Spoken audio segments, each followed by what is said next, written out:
think that in this day and age, there are so many opportunities for people to start businesses without any money because of the internet. So for example, I started my first business because I ran out of money and I needed to make some. And I did that literally through doing everything for free on the internet. And with FEA, I didn't invest loads of money to build it. I just, again, used organic growth or, use the internet to grow it. So I think there are so many opportunities for us to leverage the internet without needing investment. But I think, for example, it depends on what type of business you're starting. Because, for example, if you're going to start a clothing company, then you're probably going to need some money to get going with it. So it just depends, I think. What do you think? Just depends, I think, what type of business you want to build. Literally nothing. I did a website for free. I started a free Facebook page. I started a free LinkedIn group. I just went to networking events. Some of them cost money. But no, I literally built it without spending money.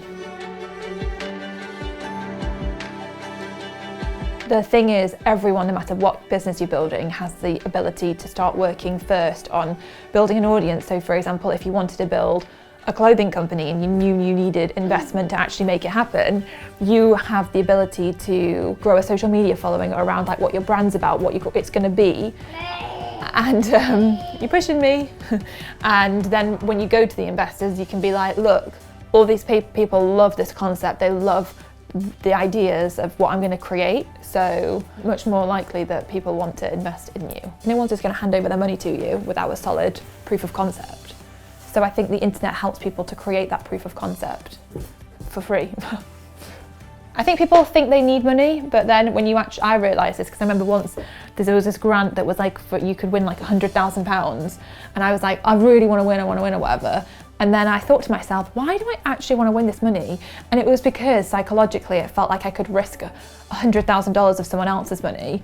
And it's because I thought that if I had $100,000 and somehow magically it would take my problems away. But it didn't, because then I thought to myself, well, if I had 100,000 in the bank right now, what would I do differently? And I was like, I don't know, because actually I was thinking that 100,000 would actually just solve my problems.